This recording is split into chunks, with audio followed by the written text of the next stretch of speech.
At dahil Sunday ngayon mga katribo, at ayan na nga, nagkarwas tayo ng mga sasakyan. At ayun, pagkatapos ng karwas, magdidilig na naman tayo ng halaman.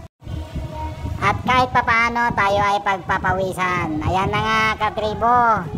So pagkatapos tayong mapagod, ayan, kakain muna tayo ng pananghalian. At dahil hindi pa tayo nagagahan, at dito tayo ngayon sa GPC Car Wash. Ayan, harap lang po ng Jade by the Sea.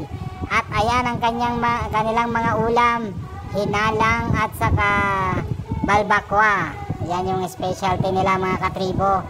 Kung saan may mga malalaking kaldero, doon ang masarap. Ayan, may mga ibang ulam pa mga katribo. At yun na nga, ubos. Sa sobrang daming kumakain dito. Ayan, wala pa yung tanghali. Ayan, ubos na mga ulam. At ayan na ang aming mga order, hinalang at balbakwa. So ayan ang ating katribo. Ayan, kain na tayo.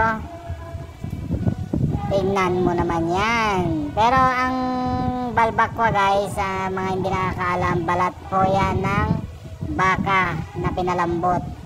Ayan, sobrang sarap. So kain tayo guys. At ito naman ang kanilang hinalang guys. Ayan, tikman na nga natin kung masarap. Ang hinalang pala guys ay yung manghang.